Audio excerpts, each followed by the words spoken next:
It is 16 GMT, 7:30 in Tehran, midday in Washington. This is Al Jazeera, live from Doha, with our continuing coverage of the war between the US, Israel and Iran. I'm Adrian Finnegan. The latest this hour. The US says that indirect talks with Iran are progressing well, but Israel has expanded strikes on Iran's infrastructure. Israel's leave or die threats force out more civilians from southern Lebanon, expanding 30 kilometers into Lebanese territory.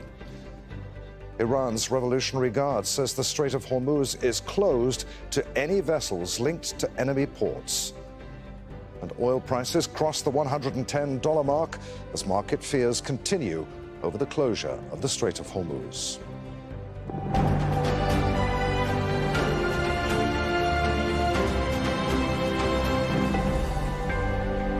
The humanitarian and economic impact of the conflict in the Middle East is deepening by the day, with consequences felt far beyond the region. A wave of airstrikes hit Iran on Friday.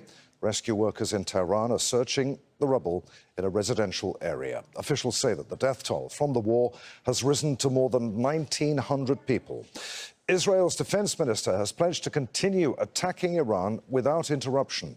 Israel Katz says that Tehran will pay the price for targeting the Israeli population. In Lebanon, the Israeli military has issued more forced displacement orders. The Norwegian Refugee Council says the orders extend to around 14% of Lebanon's territory. And Iran's Revolutionary Guard says the Strait of Hormuz is closed, warning that any vessel transiting the waterway will face what it calls harsh measures. That follows comments by US President Donald Trump on Thursday, which suggested that Iran had allowed 10 oil tankers to pass through the strait. We are live this hour in southern Lebanon, Ramallah in the occupied West Bank, Washington, D.C., and in Iran's capital, Tehran, from where Al Jazeera's Ali Hashem joins us now live. Ali, tell us more about the attacks that have taken place throughout the day on Friday. Well, Adrian, I'll start from the latest attack in Arak. Arak is the home of Iran's heavy water nuclear facility. So this facility seems to have been attacked by Israel. Also, another attack reported from the industrial city in Khairabad. These were in the past couple of hours. Now, we are just checking whether there are any radiations reported after the attack on Arak, which is actually one of Iran's main nuclear facilities. To Tehran, where early in the morning there was an attack towards the south, Shahri 10 people were killed. In Tabriz, in Urumiyeh, Qom, Kashan, several cities in the country were attacked by Israel. And also in the past hours, the steel factories in Isfahan and Khuzestan, there are reports of one killed and a couple of people injured in the latest attacks. So this is in general the attacks that took place today and overnight. Also, the IRGC announced the 84th wave of missiles launched towards Israel.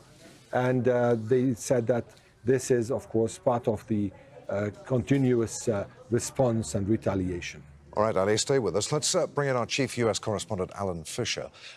Alan, President Trump has paused his proposed energy attacks for 10 days. On Friday, the IRGC said that the Strait of Hormuz is now closed to any vessels. Well, it certainly gives the indication that talks that are underway are going quite well, or Donald Trump would have made that announcement. Clearly, this is an hour-by-hour thing, not a day-by-day thing, because you'll remember that it was last Friday Donald Trump said there would be no deal. Saturday, he gave the 48-hour deadline to reopen the Strait of Hormuz, or that he was going to bomb Iran's infrastructure. Monday morning, we woke up to the fact that there was possibly the framework of a deal, and Donald Trump, while not guaranteeing a deal, was very confident something could be done. At the cabinet meeting on Thursday, he said that he wouldn't necessarily sign a deal, and that if Iran effectively didn't accept the US terms, then the United States would continue bombing. So at any time there is a new development, it could change the calculus as far as the US president is concerned. But for the moment, there is no plans to bomb Iran's energy infrastructure as Donald Trump promised. That's going to be delayed for 10 days. April the 6th is the new deadline that we have been told. And in the meantime, those discussions involving the Pakistanis, Jared Kushner, Steve Witkoff, and also Vice President J.D. Vance will continue.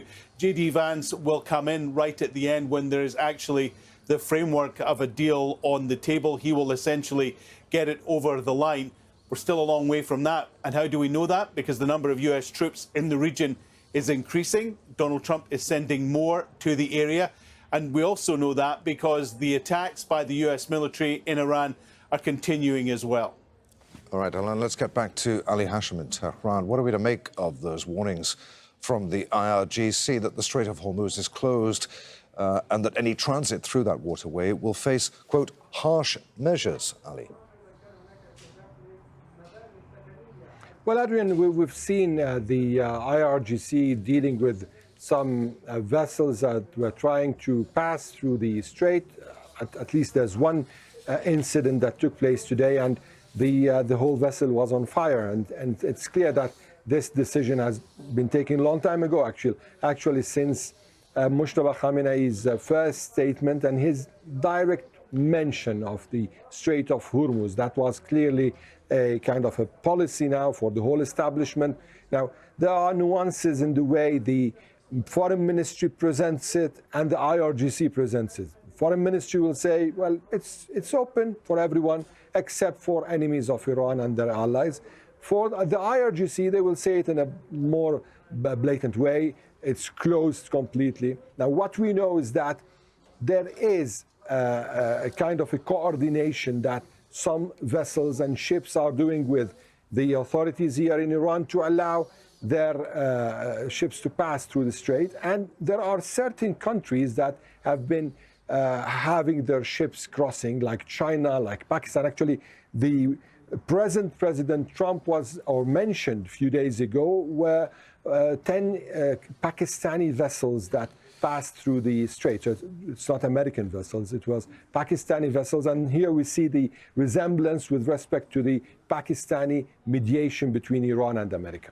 All right, let's get back to Alan at the White House with the economy and the war's impact upon the economy weighing very much upon his mind. President Trump is due to meet farmers within the next hour. That event is taking place on the South Lawn, which is just the other side of the White House. You can maybe just make out some of the music that's being played.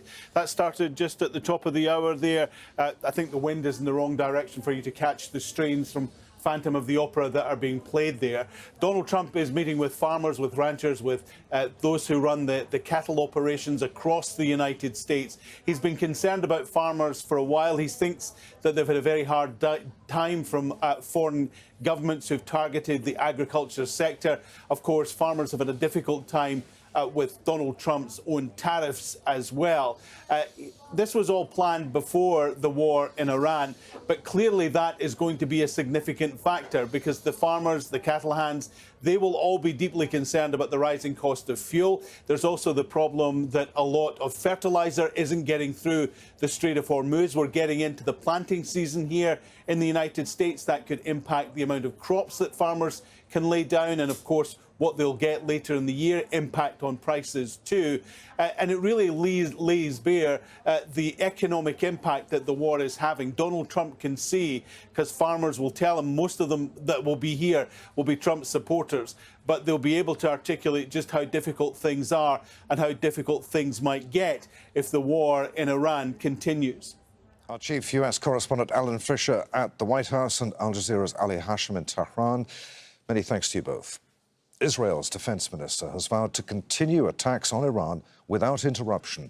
Israel Katz says that Iran will face devastating strikes and pay a heavy price for targeting the Israeli population. We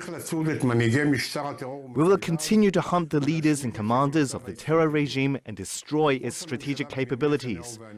Prime Minister Benjamin Netanyahu and I warned the Iranian terror regime to stop firing missiles at the civilian population in Israel. Despite the warnings, the firing continues. Therefore, IDF strikes in Iran will escalate and expand to additional targets and areas that assist the regime in building and operating means of warfare against Israeli civilians. Al Jazeera's Noor Odeh is live for us in Ramallah in the occupied West Bank. What are we to make of Israel cuts